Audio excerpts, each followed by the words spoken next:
আপনি যদি চান একটি ডিমান্ডিং ব্যবসা শুরু করবেন নিজের বাড়িতে, তাহলে এই স্যানিটারি ন্যাপকিনস প্যাডস এর ব্যবসাটি আপনার জন্য সবচেয়ে ভালো হবে। কারণ এই প্রোডাক্টস প্রত্যেকটা মহিলার অতি প্রয়োজনীয় একটি জিনিস, তাই এই ব্যবসার কোনো মার্কেটিং এর সমস্যা হবে না। আর প্রচন্ড পরিমাণে চাহিদা থাকায় আপনি নিজের বাড়িতে বসে মাসে 30 থেকে 40,000 টাকা আর্ন করতে পারবেন। এমনকি বাড়ির মহিলারাও এই মেশিনটি চালিয়ে শুরু করতে পারবে এই ব্যবসাটি। তাই কিভাবে করবেন এই ব্যবসা, কোথা থেকে মেশিন কিনবেন, কত ইনভেস্ট করতে হবে, কিভাবে আপনি মার্কেটিং করবেন, তার যাবতীয় তথ্য এই ছোট্ট ভিডিওতে আলোচনা করা হয়েছে। এই চ্যানেলটিতে সাবস্ক্রাইব করে ভিডিওটি শেষ অবধি দেখতে থাকুন। নমস্কার, আমার নাম প্রীতি সাহা। আমার কোম্পানির নাম রয়্যাল মেশিনারি। আমাদের কোম্পানির অ্যাড্রেস হচ্ছে কলকাতা সোদপুর রোড, মুড়াগাছা, যুগবেরিয়া, লোকনাথ মন্দিরের অপোজিট সাইডে। এখানে কোন কোন মেশিন পাওয়া যায়? এখানে ভ্যারাইটি অফ মেশিন পাওয়া যায়, ডিপেন্ড করছে আপনি কি বিজনেস করতে চাইছেন তার উপরে। সব ধরনের মেশিন এখানে পেয়ে যাবেন, ফুড আইটেম থেকে শুরু করে আদার্স কমার্শিয়াল পারপাস সমস্ত রকম মেশিন আপনি পেয়ে যাবেন। আজকে কোন বিজনেস প্ল্যান বা কোন মেশিন দেখাবেন আমাদের? আজকে আমরা আপনাদের জন্য যে বিজনেস প্ল্যানটা নিয়ে এসেছি সেটা সাধারণত মেয়েদের জন্য খুবই একটা গ্রহণযোগ্য একটা বিষয়, এবং এটা আপনি সচরাচর আমরা মেয়েরাই ব্যবহৃত করে থাকি। কিন্তু এটার যে আপনার একটা মেশিন নিয়ে আপনি একটা ম্যানুফ্যাকচার করে একটা বিজনেস করতে পারবেন, সেটা নিয়ে আজকে আমরা আলোচনা করব।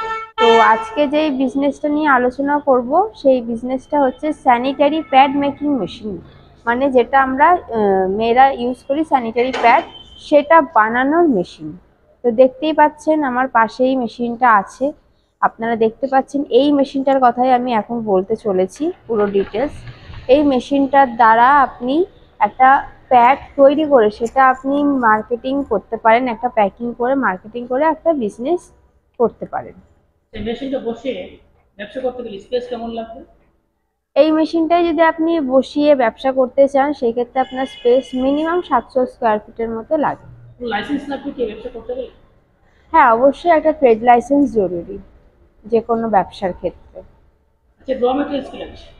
র মেটেরিয়ালস বিভিন্ন প্রকার হয়, বিভিন্ন আপনার লেয়ারের হয়, সেগুলো আপনাকে মার্কেট সার্ভে করতে হবে। এছাড়া আমরা অফিস আসলে পরে সমস্ত ডিটেলস দিয়ে দিই। এই ব্যবসা করে প্রত্যেক মাসে কেমন প্রফিট করা যাবে? প্রফিট মার্জিন ডিপেন্ড করে মার্কেটিংয়ের উপরে। সেটার ক্ষেত্রে আপনাকে মার্কেটিং করতে হবে, আপনার যেরকম মার্কেটিং হবে সেরকম আপনার প্রফিট আসবে। তো যদি আপনি এই মেশিনটা নিয়েই ইনকাম করতে চান, মার্কেটিং যদি আপনি ঠিকঠাকভাবে করেন, তাহলে আপনার মান্থলি 30 থেকে 40,000 টাকা আপনার অনায়াসে ইনকাম আছে। একটা প্যাড বানাতে গেলে কেমন খরচা হয়, কেমন বিক্রি করা যাবে? এক একটা প্যাড বানাতে গেলে আপনি কি কোয়ালিটির বানাচ্ছেন তার উপরে ফার্স্ট অফ অল ডিপেন্ড করছে। আপনার 70 থেকে 90 পয়সার মধ্যে আপনার এক একটা প্যাডে খরচা পড়ে, ডিপেন্ড করছে আপনি কি কোয়ালিটি করছেন তার উপরে। এবার ওটাই আপনি 1 টাকা, 1.5 টাকা, 2 টাকাতে আপনি ছাড়তে পারেন। মেশিনের প্রাইস কেমন আছে? দেখুন, এখানে তো ভ্যারাইটি মেশিন আছে, মেশিনের উপরে আপনার দাম নির্ভর করছে। তো আপনি কোন মেশিনটি নিচ্ছেন তার উপরে দামটা ভিত্তি করছে। তো দাম জানার জন্য আপনাকে অফিস ভিজিট করতে হবে। মেশিনের উপর গ্যারান্টি ওয়ারেন্টি কেমন আছে? 1 বছরের গ্যারান্টি পাবেন, 5 বছরের ওয়ারেন্টি পাবেন। যারা নতুন আছে এই ব্যবসায়, তারা তৈরি করতে পারে না, তাদের জন্য আপনারা কি বলবেন? যারা নতুন ব্যবসায়ী, যারা মনে করছেন একদম নতুন, তাদের ভয় পাওয়ার কোনো বিষয় নেই, সমস্ত গাইডেন্স এখান থেকে পাবেন। মেশিন নেওয়ার পরেও আমাদের এখান থেকে সার্ভিস আপনি পেয়ে যাবেন, কোনো রকম অসুবিধা নেই। আপনারা নতুন হোক বা পুরনো, গাইড দিয়ে দেবো আমরা পুরোপুরি। কটা মেশিনের সেটআপ থাকছে? মেশিন অ্যাকচুয়ালি আপনার একটা বড় মেশিন থাকে আর একটা ছোট প্যাকিং মেশিন থাকে। ট্রান্সপোর্টের ফ্যাসিলিটি আছে কি এখানে? অবশ্যই অল ওভার ওয়েস্ট বেঙ্গলে যে কোনো জায়গায় আপনি ট্রান্সপোর্টের মাধ্যমে মেশিন নিতে পারেন। ওয়েস্ট বেঙ্গলের বাইরেও আপনি নিতে পারেন, যদি কোনো দর্শক বন্ধু ওয়েস্ট বেঙ্গলের বাইরে থেকে ভিডিওটা দেখছেন তারাও নিতে পারবেন। তো সকল দর্শক বন্ধুদের একটা কথাই বলবো, যারা মনে করছেন ঘরে বসে কি বিজনেস করবেন, খুঁজে পাচ্ছেন না কোনো আইডিয়া, তাদের জন্য আমরা বলবো স্ক্রিনে দেওয়া নাম্বারের সাথে যোগাযোগ করুন এবং অবশ্যই আমাদের অফিস আসার ভিজিট করুন। নমস্কার।